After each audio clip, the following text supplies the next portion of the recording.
여러분, 지금 들고 계신 월급 명세서 언제쯤 바뀔 것 같으세요? 저는 투자 습관입니다.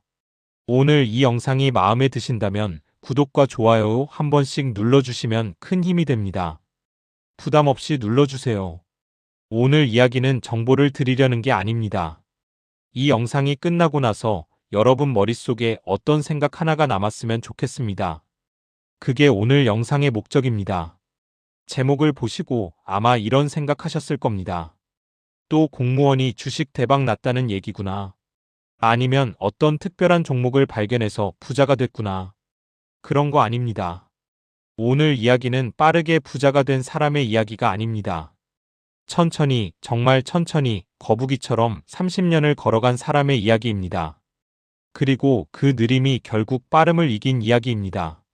여러분이 이 영상에서 가져가셔야 할 건 딱 두 가지입니다. 하나, 투자는 시간이 하는 것이다. 둘, 우리의 일상이 곧 투자의 길잡이다. 이 두 가지를 마음에 품고 들어주시면 됩니다. 자, 이제 한 사람의 이야기를 들려드리겠습니다. 1947년 일본 나고야에서 한 아이가 태어났습니다. 이름은 사와카미 아스토. 평범한 집안이었습니다. 특별히 부유하지도 특별히 가난하지도 않았습니다. 그냥 동네에서 흔히 볼 수 있는 보통 가정이었습니다. 어린 시절 아스토는 유독 숫자를 좋아했습니다. 신문에 실린 기업 소식을 읽는 것을 즐겼습니다. 친구들이 야구 카드를 모을 때 이 아이는 기업 이름을 외우고 있었습니다. 이상한 아이라고 놀림받기도 했겠지요. 하지만 아스토는 개의치 않았습니다. 그저 세상이 어떻게 돌아가는지 궁금했을 뿐입니다. 대학을 졸업하고 아스토는 스위스 캐피털 인터내셔널이라는 외국계 투자회사에 입사했습니다. 1970년의 일입니다. 당시 일본에서 외국계 금융회사에 들어간다는 건 쉬운 일이 아니었습니다. 영어도 해야 하고 국제금융 감각도 있어야 했습니다. 아스토는 애널리스트로 시작했습니다. 기업을 분석하고 주식의 가치를 판단하는 일이었습니다. 매일 숫자를 들여다보았습니다. 재무제표를 읽었습니다. 기업 탐방을 다녔습니다. 그러면서 한 가지 의문이 생겼습니다. 왜 사람들은 주식을 그렇게 자주 사고 팔까? 당시 일본의 투자 문화는 상당히 투기적이었습니다. 주가가 오르면 사고 떨어지면 팔고, 뉴스에 좋은 소식이 나오면 우르르 몰려가고 나쁜 소식이 나오면 우르르 빠져나오고 롤러코스터를 타는 것 같았습니다. 아스토는 그게 이상했습니다. 기업이라는 건 하루아침에 좋아지거나 나빠지는 게 아닌데, 공장에서 물건을 만들고 직원들이 열심히 일하고 소비자들이 그 물건을 사용하고 이 모든 과정은 천천히 진행되는 것인데 왜 주가만 미친 듯이 오르락 내리락 하는 걸까? 1973년 아스토는 스위스 제네바 대학에서 국제경제학 석사학위를 받았습니다. 공부를 더 하고 싶었기 때문입니다. 투자의 본질이 뭔지 제대로 알고 싶었습니다. 유럽에서의 시간은 그에게 큰 깨달음을 주었습니다. 유럽의 투자 문화는 일본과 달랐습니다. 특히 스위스는 달랐습니다. 스위스 사람들은 주식을 사면 잘 팔지 않았습니다. 아버지가 산 주식을 아들이 물려받고 아들이 산 주식을 손자가 물려받았습니다. 세대를 이어 투자하는 문화였습니다. 아스토는 눈이 번쩍 뜨였습니다. 이거구나. 투자란 이런 거구나. 짧게 보는 게 아니라 길게 봐야 하는 거구나. 1986년 아스토는 스위스 픽테트 은행의 일본 대표가 되었습니다. 픽테트 은행은 스위스에서 손꼽히는 명문 투자은행이었습니다. 200년이 넘는 역사를 가진 곳이었습니다. 이 은행에서 일하면서 아스토는 장기 투자의 위력을 직접 목격했습니다. 픽테트 은행의 고객들은 대부분 부유한 가문이었습니다. 그들은 주식을 마치 땅처럼 여겼습니다. 좋은 기업의 주식을 사서 오래오래 보유했습니다. 경제 위기가 와도 팔지 않았습니다. 전쟁이 나도 팔지 않았습니다. 그렇게 수십 년, 수백 년을 버텼습니다. 그 결과는 어땠을까요? 그들은 세대를 거듭하며 부를 키워갔습니다. 아스토는 생각했습니다. 일본의 개인 투자자들도 이렇게 할 수 있지 않을까? 월급쟁이들도 평범한 샐러리맨들도 이렇게 투자할 수 있지 않을까? 하지만 당시 일본의 현실은 암담했습니다. 1990년대 초반 일본은 버블이 터졌습니다. 주가가 폭락했습니다. 부동산 가격도 곤두박질 쳤습니다. 사람들은 패닉에 빠졌습니다. 주식시장에서 돈을 잃은 사람들이 넘쳐났습니다. 투자는 무섭다는 인식이 퍼졌습니다. 주식은 도박이다, 손대면 안 된다, 이런 분위기가 형성됐습니다. 은행 금리는 바닥을 쳤습니다. 제로 금리 시대가 시작됐습니다. 그런데도 사람들은 주식을 사지 않았습니다. 무서웠기 때문입니다. 한 번 데이고 나니까 다시는 손대고 싶지 않았던 겁니다. 아스토는 이 상황이 안타까웠습니다. 사람들이 잘못 알고 있다고 생각했습니다. 주식이 나쁜 게 아니라 주식을 대하는 태도가 잘못된 거라고 생각했습니다. 짧게 보고 욕심을 부리니까 다치는 거라고 생각했습니다. 그래서 결심했습니다. 내가 직접 보여주겠다. 올바른 투자가 뭔지, 장기 투자가 어떤 결과를 가져오는지 직접 보여주겠다. 1999년 아스토는 52세의 나이에 자신의 회사를 세웠습니다. 사와카미 투자신탁.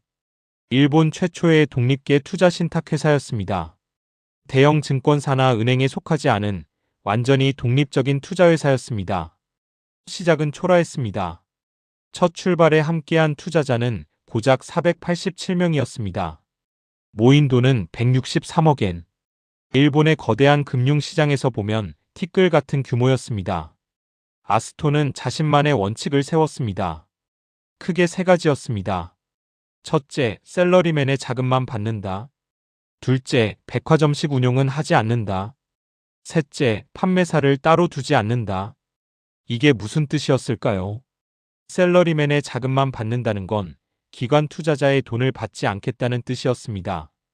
기관 투자자들은 매년 심지어 매 분기마다 수익률을 따집니다. 수익이 안 나오면 돈을 빼갑니다. 그러면 펀드 매니저는 단기 수익에 매달릴 수밖에 없습니다.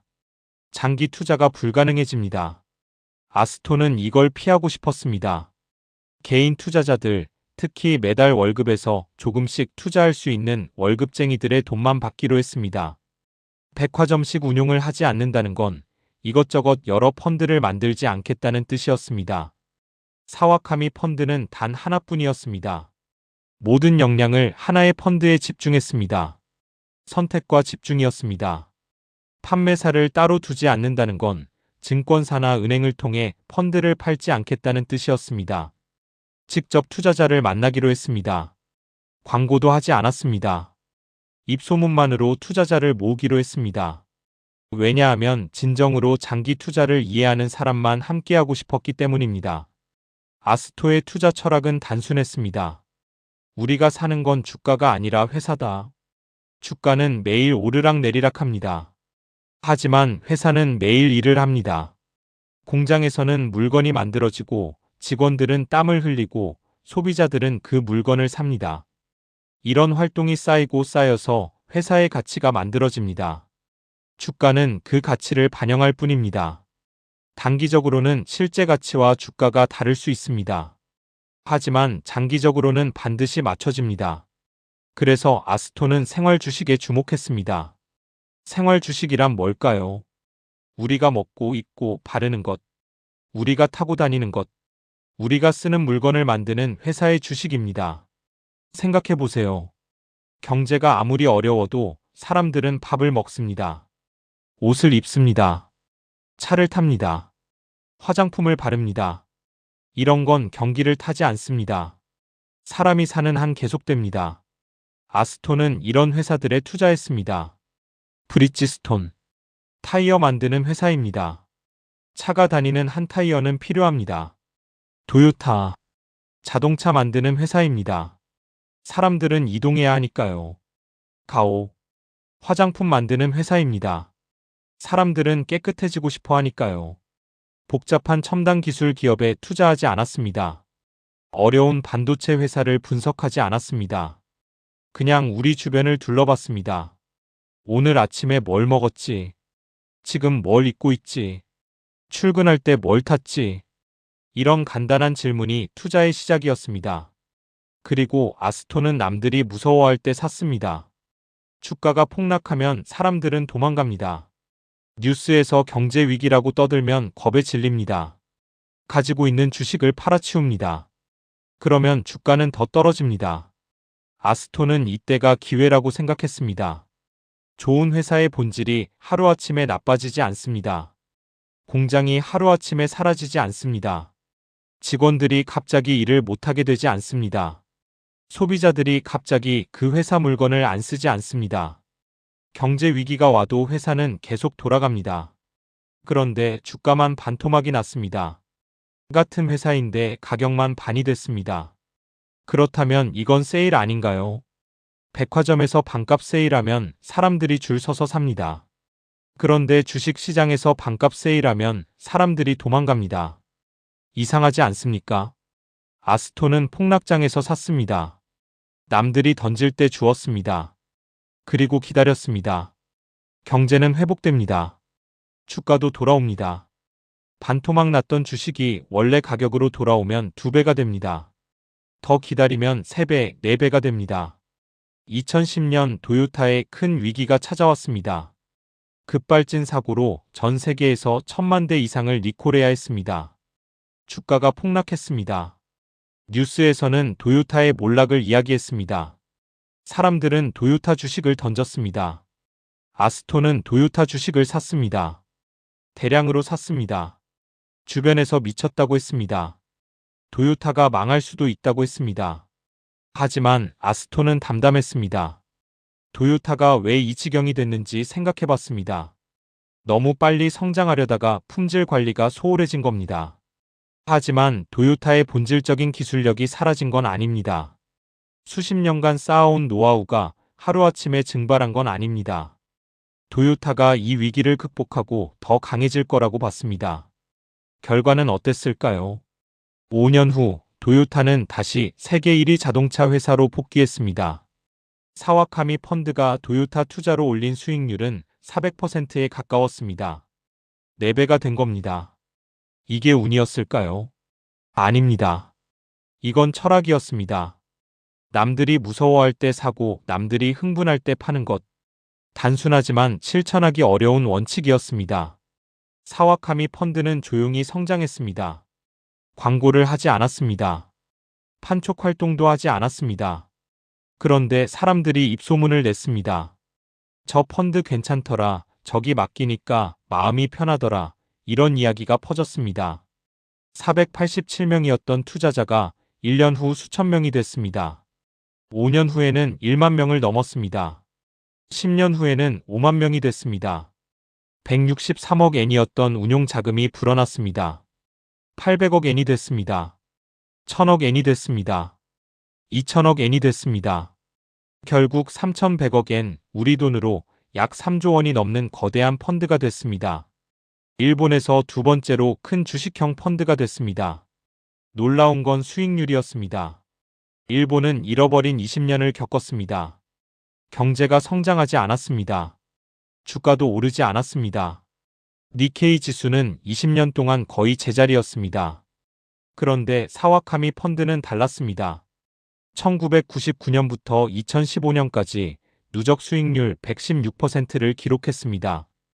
같은 기간 니케이 지수 상승률이 20%도 안 됐던 것과 비교하면 압도적인 성과였습니다. 연평균으로 따지면 약 7%의 수익을 꾸준히 낸 겁니다. 다른 펀드들이 마이너스 수익률을 기록할 때 사와카미 펀드는 5%, 10%씩 수익을 냈습니다. 시장이 폭락할 때는 물론 손실을 봤습니다. 하지만 회복도 빨랐습니다. 폭락장에서 샀기 때문입니다. 사와카미 펀드의 고객 70%는 30대, 40대 직장인이었습니다. 매달 월급에서 조금씩 적립식으로 투자하는 사람들이었습니다. 한 번에 큰 돈을 넣는 게 아니라 꾸준히 조금씩 넣는 사람들이었습니다. 아스토는 이들에게 이렇게 말했습니다. 주가를 보지 마세요. 회사를 보세요. 오늘 주가가 올랐는지 내렸는지 확인하지 마세요. 그 회사가 좋은 물건을 잘 만들고 있는지 보세요. 그게 투자입니다. 그리고 또 이렇게 말했습니다. 우리는 기업을 응원하는 겁니다. 돈을 벌기 위해서만 투자하는 게 아닙니다. 좋은 회사가 더 좋아지도록 응원하는 겁니다. 경제가 어려울 때 좋은 회사를 도와주는 겁니다. 우리가 그 회사의 제품을 사고 그 회사의 주식도 사는 겁니다. 그러면 회사도 성장하고 우리도 함께 성장합니다. 아스토는 투자를 농사에 비유했습니다. 농사는 씨를 뿌리고 기다립니다. 오늘 뿌린 씨가 내일 열매를 맺지 않습니다. 물을 주고 거름을 주고 잡초를 뽑아주고 기다립니다. 비가 와도 기다리고 가뭄이 와도 기다립니다. 그렇게 한 계절이 지나야 수확할 수 있습니다. 투자도 마찬가지입니다. 주식을 사고 기다립니다. 시장이 올라도 기다리고 떨어져도 기다립니다. 그렇게 시간이 쌓이면 결실을 맺습니다. 아스토는 이렇게 말했습니다. 장기 투자자의 운용 방식은 믿어지지 않을 만큼 기본에 충실합니다. 불황이나 폭락 때 단호하게 매수한 뒤 가격이 높아질 때까지 몇 년이고 기다리는 겁니다. 앞으로의 예측은 불가능합니다. 하지만 확실한 것은 가치 있는 걸 싸게 사두면 실패하지 않는다는 점입니다. 단순합니다. 너무 단순해서 사람들이 안 믿습니다. 뭔가 비법이 있을 거라고 생각합니다. 복잡한 알고리즘이 있을 거라고 생각합니다. 남들이 모르는 정보가 있을 거라고 생각합니다. 그런 거 없습니다. 그냥 좋은 회사를 싸게 사서 오래 가지고 있는 겁니다. 끝입니다. 아스토는 평생 투자를 말했습니다. 누군가 물었습니다. 장기 투자가 몇 년인가요? 아스토가 대답했습니다. 평생이죠. 지금 30대라면 앞으로 50년을 투자할 수 있습니다. 40대라면 40년을 투자할 수 있습니다. 50대라도 30년은 투자할 수 있습니다. 인생 전체를 놓고 보면 주식 시장의 단기 등락은 작은 물결에 불과합니다. 아스토는 고객들과 자주 만났습니다. 투자 기업 탐방도 함께 다녔습니다. 스터디 모임을 열었습니다. 투자 설명회도 했습니다. 단순히 돈을 맡기는 관계가 아니라 함께 공부하고 성장하는 관계를 만들었습니다. 고객들은 신뢰했습니다. 왜냐하면 아스토가 먼저 믿음을 보여줬기 때문입니다. 자기 돈도 사와카미 펀드에 넣었습니다. 고객들과 같은 배를 탔습니다. 이해관계가 일치했습니다.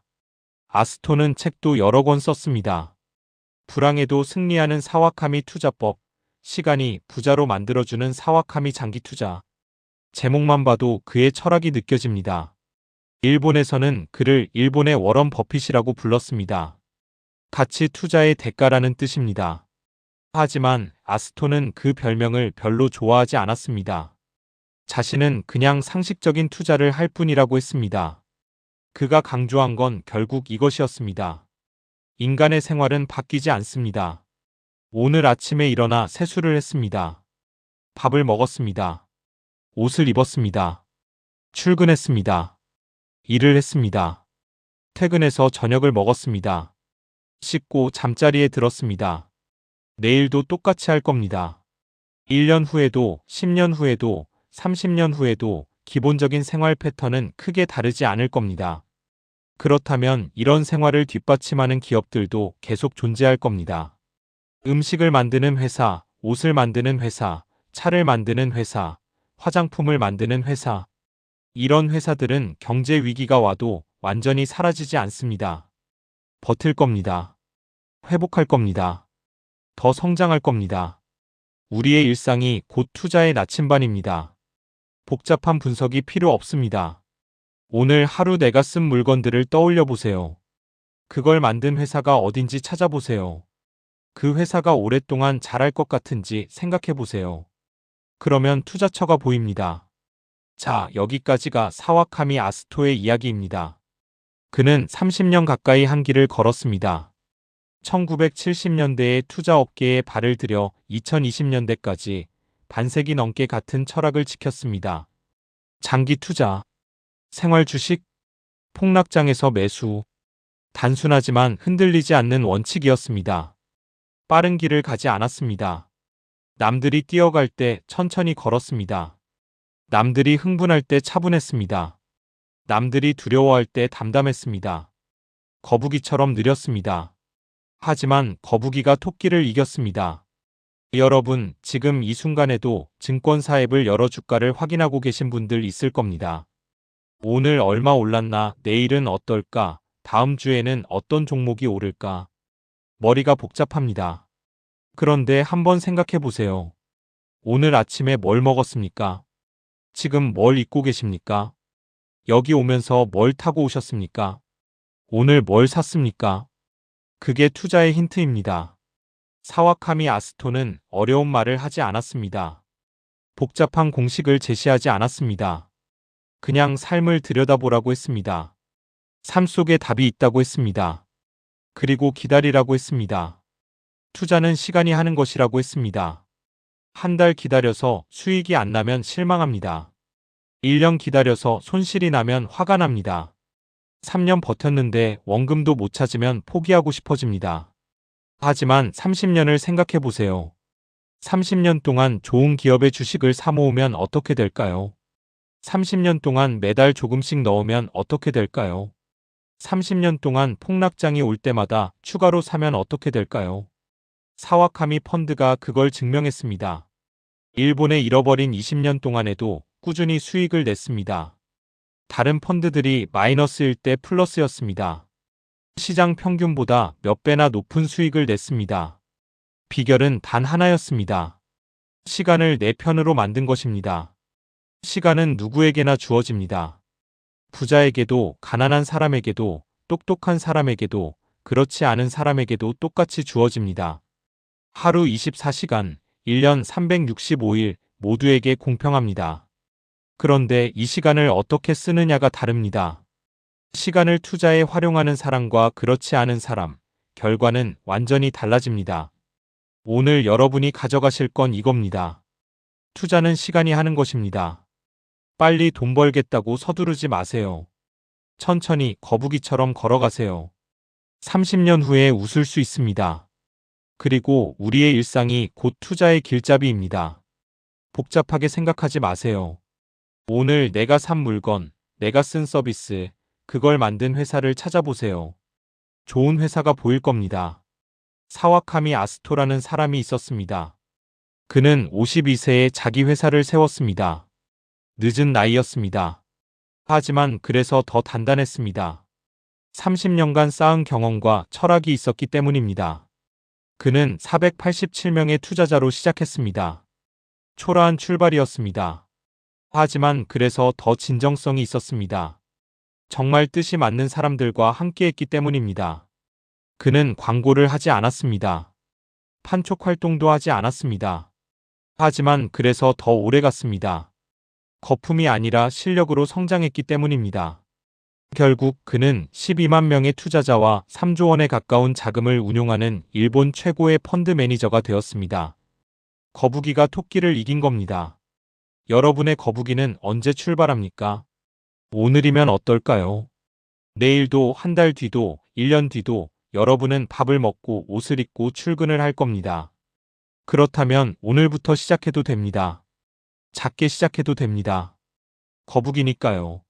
느려도 됩니다. 중요한 건 멈추지 않는 것입니다. 사와카미 아스토는 지금도 일본에서 장기 투자를 이야기합니다. 전국을 돌며 강연을 합니다. 블로그에 글을 씁니다. 여전히 같은 이야기를 합니다. 쌀 때 사서 오래 기다리라고. 좋은 기업을 응원하라고. 삶 속에서 투자를 찾으라고. 그의 이야기는 끝나지 않았습니다.